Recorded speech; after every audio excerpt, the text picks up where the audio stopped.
Good morning and welcome back to another episode of Cougar TV. We know you missed us, so we're bringing back the bromance. I'm Lakeith Trainer. And I'm Xavier Romero. One of our teams was walking around Coronado recently and stopped by the auditorium because they heard some magnificent music. Let's take a look at what they captured.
Well, now that you've heard such groovy music, we can talk about something a little less groovy.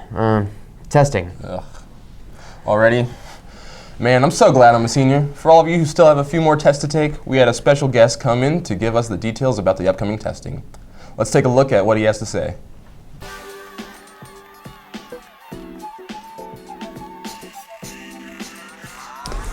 Oh, hello. Didn't see you there.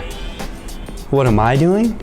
Oh, I'm just getting info on the big testing week, which can be found on the Coronado homepage. Why, you ask? Well, only because Park and CMAS are coming up soon. Starting Monday, April 11th, is the Park testing. It begins at 7:45 for all 9th grade students. For 15 minutes, there will be a pre-assessment administration. At 8 o'clock, the first session will begin and go until 9:30. Then there will be a 15-minute break. At 9:45, the second session should begin and ends at 11:25, and all students are dismissed for the day. That's right, freshmen, you get to go home at 11:25. The rest of the information and scheduling can be found on the Coronado homepage under the big red Spring State Testing Information section. For those of you who are opting out, remember that this test represents your school, so work hard and good luck.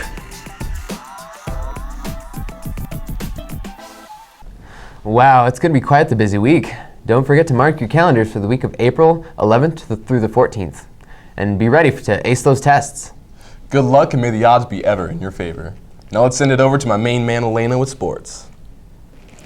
Thanks, fellas. As the weather starts to warm up, we are all excited to get back into the pools. Speaking of pools, here at Coronado, our men's swim team has been hard at work.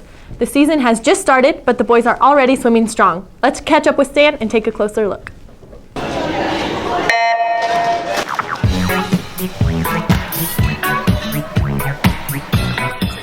Reporter Rubio here today as boys swimming kicks off to one heck of a start.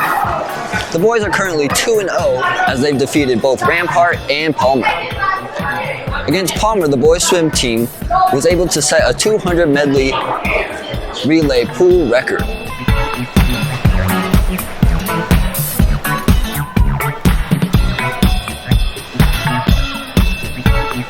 Work it, make it, do it, makes us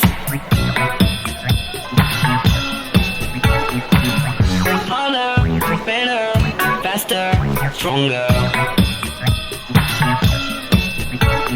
More than power, never. Ever after work is over. Work it, make it, do it. Come support your boys tomorrow here at 4 o'clock in your Coronado swimming pool. It looks like everything is going swimmingly. Now back to you guys. Thanks, Elena. Now for an update from room 407, the meeting place for our robotics team, Cougars Gone Wired. The robotics team has succeeded in their competition once again. Over spring break, they traveled to Denver to compete in this year's FRC game, Stronghold. That's right. With their robot, they went to Denver Regional to show everyone just what their bot could do. In response, we sent some of our people with the team to see how they rolled.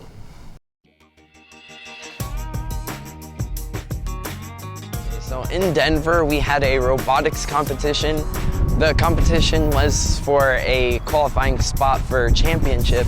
I would have to say we did really well. Honestly, our robot only had a few technical problems, but it held up well. In Denver, at the end, we were in 24th place, but we were chosen to be in second place alliance. We lost our first round of playoffs, and we were stuck being, well, we were just cut out in quarterfinals.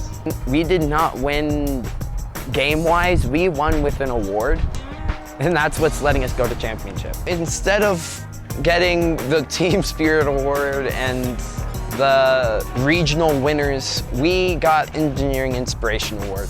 It's an award that shows that you've been in your community and you aren't afraid to show that engineering and FIRST are a good thing to have. Championships is going to be located in St. Louis, and it's going to be about 800 teams divided into 8 different semi-regionals. Honestly, the only change I would ask for is I would ask first for a water game. Ah, man, it's too bad that they got disqualified in the quarterfinals. Yes, it is. But to think that students from the school have been given the chance to go to St. Louis despite that incident, it's pretty amazing. We're very proud of our robotics team this year, as we always have been. We have another installment of Faces in the Crowd. This week, we're featuring Jenna Salvit, a freshman in Coronado who specializes in geology. She's been interested in rocks since she was a kid and hopes to one day major in geology. I am Jenna Salvet, and I am in 9th grade here at Coronado, and I have been extremely interested in geology for a very long time. Alright, so this right here is a really nice specimen of what looks like a big chunk of a hydrothermal vein. It consists of, it looks like quartz. We have some major components of quartz in here. Some galena, which is a primary ore of lead. We also have some more quartz just formed as a precipitate mineral. So I started geology really when I was about 3 because I became really interested in rocks and just started picking them up when I wanted to. And since then, I have learned more about the technicalities and specifications of certain rocks and minerals and how to identify them. So it's kind of been a huge leap from just picking up rocks to actually being able to geologize about the rocks and tell their story and know really how they formed and under what conditions they might have been able to form.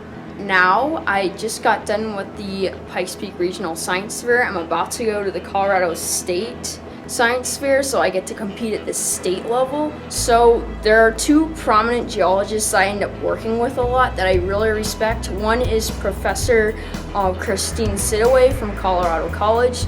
The other one is Professor Stephen Wade Veach from basically Emporia State University. As of now, I have presented both at Denver University for the CAEE conference. I have presented at Colorado School of Mines.